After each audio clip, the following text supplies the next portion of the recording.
জামাত ইসলামী ধর্ম ব্যবসা করে, আর আমরা নির্বাচনে আসলে শুনি লা ইলাহা ইল্লাল্লাহ নৌকার মালিক।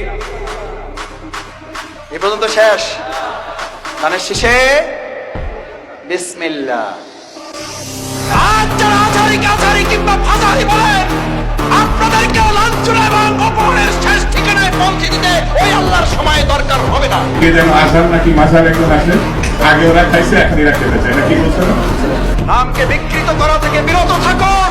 বিএনপি নাকি চাঁদাবাজি করে, বিএনপি নাকি দখলবাজি করে। ইসলামপন্থী আলেমগণ যখন চাঁদাবাজের বিরুদ্ধে কথা বলে, একদল খাইছে আর একদল রেডি হয়ে গেছে, তখন ওই কপাল পরা জামাওয়ালার মতো লোকেরা জট করে দিতে চান। মনে রাখবেন, খলিফার কাজ ভেঙে চুরে